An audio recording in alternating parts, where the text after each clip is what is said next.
Mom and Dad were furious. They said they'd forgive me if I apologized.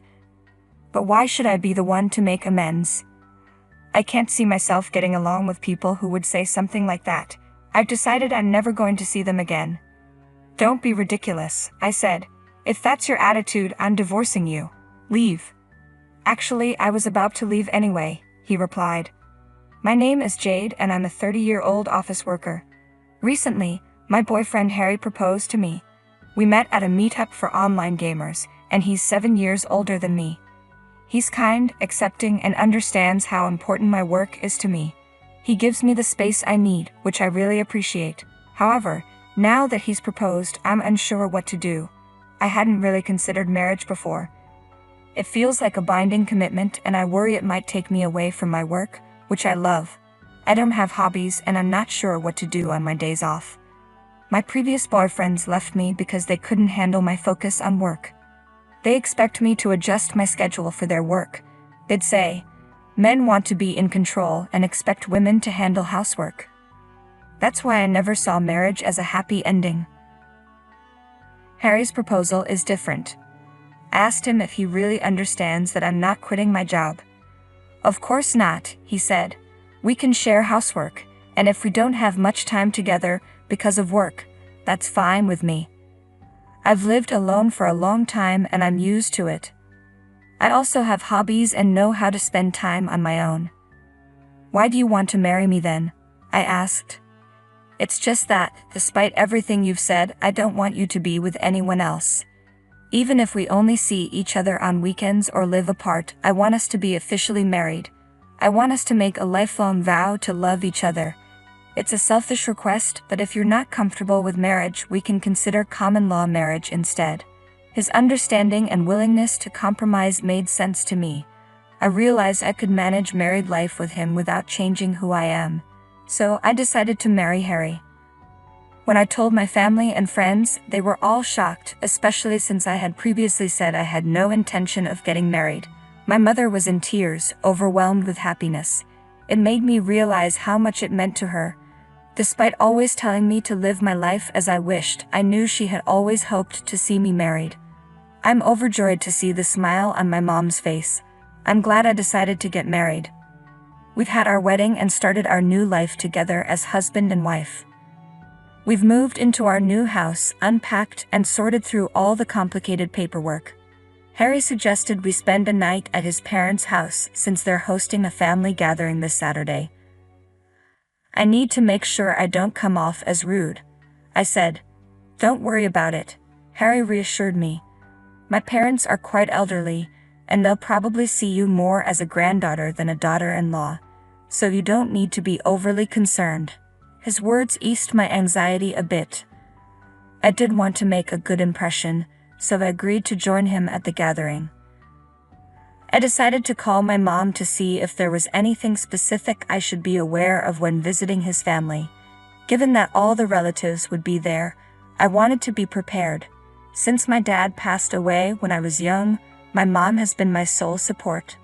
I love and respect her deeply, and I always turn to her for advice. Should I bring something with me? I asked. Yes, she replied. It's a good idea to offer to help with the preparations, but don't overdo it. If they need assistance, be ready to do what they ask. Also, don't forget to bring some gifts. Got it. Thanks, Mom, I said, feeling much more at ease after our conversation. I'm confident that everything will go smoothly. On the day we head to Harry's parents' house, I'm ready to make a positive impression and embrace this new chapter in our lives. I felt completely prepared as Harry drove us to his parents' house. After about 40 minutes, we arrived. It had been since the wedding that I had seen my in-laws and the extended family.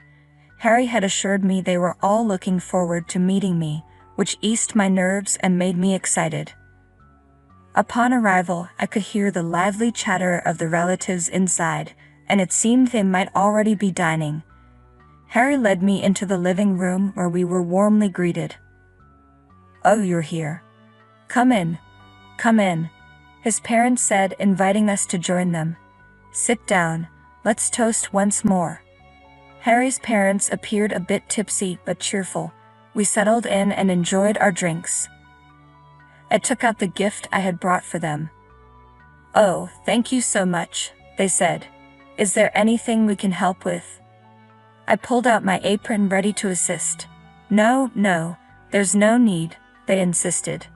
"Just relax and enjoy yourself." I was slightly surprised by their insistence that I should simply enjoy the evening. Harry's parents, who are quite elderly, his mother is 68 and his father is 72, seemed to treat me as if I were their granddaughter, just as Harry had mentioned. We continued with dinner and then Harry's mother came over to chat. "Here's another beer," she said, handing me a drink. "The wedding was wonderful, wasn't it?" I thanked her, but then she added something unexpected. "If I had one complaint," she said, "it would be about your mother." I was taken aback. "What do you mean?" "Well, the scar on her face. It's rather hard to look at." My face fell as I processed her words. "Excuse me." The comment about my mother's scar really soured the festive atmosphere. Harry's mother's remark about how my mom's scar was noticeable, despite her efforts to cover it with makeup, felt like a cruel jab. "If I had a scar like that, I wouldn't have attended the wedding," she said. I was stunned. I couldn't believe she was insulting my mother. Then Harry's father joined in. "Well, it's understandable," he said. "You don't have a father, so having another parent at the wedding must have been awkward. Even with the scar, she had to come, even if it was embarrassing." I was incredulous. What on earth were they saying?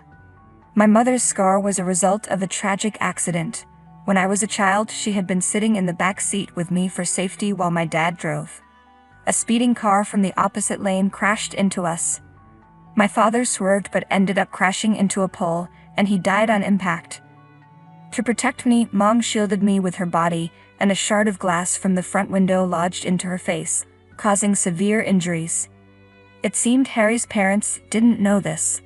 I looked at Harry, who was aware of the details. His discomfort was palpable as he stared at his plate, eating silently. "You're not going to say anything?" I asked, feeling utterly betrayed. I was deeply disappointed in him. His parents were making fun of my mother, and he wasn't standing up for her. The fact that my in-laws were laughing and mocking my mother in front of the relatives was beyond unacceptable. I couldn't let this go. "Excuse me," I said, my voice firm. "Why would you say something like that? Didn't you even consider why my mother has that scar?" Their surprise was evident, and the room fell into an uneasy silence. The relatives watched in stunned silence, taken aback by my outburst. "She got that scar while protecting me during the accident where we lost my dad," I continued. "If she hadn't shielded me, I could have been seriously injured or worse." I shook my head, feeling disgusted. Making fun of someone's scars without knowing their story is incredibly childish. "I'm sorry, but I'm going home," I said, turning on my heel. The room was thick with discomfort. My in-laws' faces were flushed with embarrassment, and Harry stared at me, his mouth agape. I left the house and caught a cab to the station, then took a train back home. When I arrived, I decided to gather my things and prepare to leave. But since it was already late and I had been drinking, I spent the night at home. The next morning, I waited for Harry to return.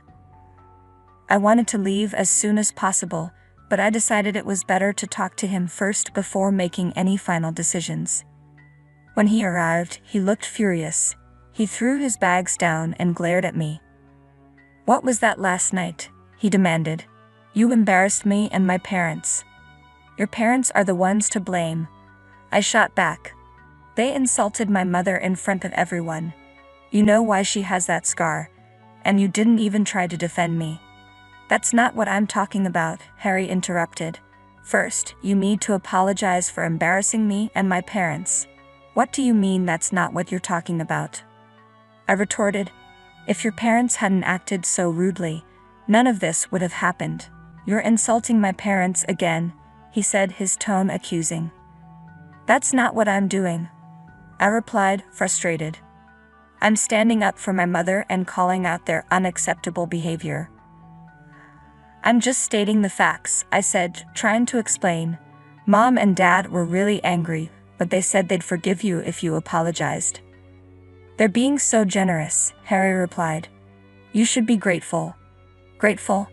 I snapped. Why should I be the one to apologize? I don't think I can get along with people who say things like that. I'm never going to see them again. Don't be ridiculous, Harry said, his voice rising. If that's how you feel, then I'm divorcing you. Get out. Fine, I was just about to leave anyway, I said, grabbing the bags I had already packed. So you intended to leave? Harry asked, surprised. Yes, I confirmed. Because your family treated me terribly. Okay then, Harry said, pulling out a set of papers and slamming them onto the table. I have something to show you. He had already filled out the divorce papers, and his parents had signed as witnesses. It was clear they had discussed this and decided that if I didn't comply, he would present me with these papers. Unbelievable. I wanted nothing to do with them. So you think threatening me with divorce will make me apologize? I asked, bewildered. Exactly, Harry said. If you're sorry at all, we're going back to my parents' house right now to make amends. I couldn't understand why he thought this was an effective way to deal with the situation. I picked up my divorce papers and bags and left the house without saying another word. Harry's cries followed me, but I ignored them. I returned to my mom's house, feeling a sense of relief as I walked through the door. I submitted the divorce papers on the way home. That meant I was completely done with Harry. When I arrived back at my mom's house, she was surprised to see me but quickly grew somber as I explained what happened. I'm so sorry. It's all my fault, I said, feeling defeated. If you say that again, she warned, I'm going to get angry. You're the person I love and respect the most. If anyone insults you, I'm not forgiving them, whether it's my husband or his parents. Thank you, Mom, I said, feeling comforted. A few days later, Harry reached out to me multiple times, but I ignored him. It wasn't long before he showed up at my doorstep. I didn't want to let him in, so we talked at the entrance. Will you please respond to me? You need to come home right now, he pleaded. Why should I countered. I have nothing to do with you anymore. What do you mean? He asked, confused. I submitted the divorce papers, I said firmly. What? Harry's eyes widened. We're no longer husband and wife, I explained. Don't be ridiculous. Why would you do that? He demanded. You were the one who prepared the papers. It was just up to me to submit them, I replied. I was only trying to threaten you, he stammered. What does it matter? Why would you fill out the divorce papers just to threaten me? Asked incredulously. I can't believe this, he said, his voice rising. I'm going to register the marriage again. Well, I'm not signing anything, I said firmly. Besides, it's too late now. I've already submitted the documents to prevent you from doing that, I said firmly. No way, Harry replied, his voice faltering. He seemed to lose his resolve. Please reconsider. We were in love. You know that's not why you want to continue the marriage, I retorted. What do you mean? He'd asked, confused.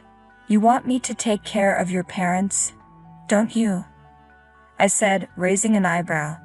They're elderly and seem to have various health issues. You wanted a wife who would look after them, right? Otherwise, the responsibility would fall solely on you as their only son. Harry stood there, stunned, clearly not expecting me to confront him with this. He started, but his voice trailed off. Suddenly, his expression hardened. Fine. If that's how you feel, then you're coming back with me, right now. No way, I said firmly. Why should I take care of your parents? They have nothing to do with me anymore. Shut up, Harry shouted. I'm taking you home, no matter what. Do you think you can threaten me? I countered. I'm serious, I'm not coming with you. As Harry continued to argue, a man appeared behind him. I looked at the newcomer, startled. The man addressed Harry, his tone authoritative. What do you mean by what you just said, sir? Huh? Who are you? Harry asked, confused. The man flashed a badge. I'm sorry for the intrusion. I'm a police officer, patrolling this area undercover. I can call for help right now if that would make things easier, the officer said. No, thank you, Harry stammered. Are you stalking this woman? The officer asked. No, I'm her husband, Harry replied. Her husband? But it sounds like there's trouble here, the officer said, glancing at me. He's my ex-husband, I interjected. We're divorced and he's been stalking me. What? What are you saying? Harry protested. The officer turned to him. Can you please explain what's going on? I'd like you to come to the station with me. No way, Harry said, panicking. I just wanted to talk. I'll come another time. With that, Harry fled in a panic. Mitch, are you okay? I asked, still shaken. You surprised me, Jade, Mitch said. I didn't expect you to turn up like this. Mitch, a police officer, was an old friend from childhood. He had recently been assigned to the station nearby. I'm glad you were patrolling, I said. Thanks, Mitch replied. I actually received a call from your mom. Huh? I looked inside the house to see my mom smiling at me. She lives alone, so I was worried, Mitch explained. I decided to check in on her from time to time. I didn't know, I said, touched. We planned to surprise you when you came back, Mitch said with a smile. We moved to the living room and talked about everything that had happened. I filled Mitch in on the situation with Harry. Mitch advised me to file a restraining order, which I did immediately. This allowed me to completely sever ties with Harry and his family. By the way, a mutual friend mentioned that Harry's parents are now struggling with severe back and leg pain, and Harry is juggling caring for them with his job. He's unable to remarry and is stuck managing his parents' needs while working. Serves him right, I thought. As for me, I'm thriving in my work and there's been a wonderful development. I've married my childhood friend, Mitch. We're now happily living together with my mother. The in-laws were unbelievable. It wasn't just that they were old and out of touch. It was their complete lack of empathy. I can't believe Harry didn't even stand up for me, I said. I'm glad Jade found someone who truly understands her. Mitch added. Congratulations to her. I hope she finds lasting happiness with her family, he continued. Thanks for sticking around until the end, Mitch said. Please subscribe to our channel if you enjoyed this video. See you next time.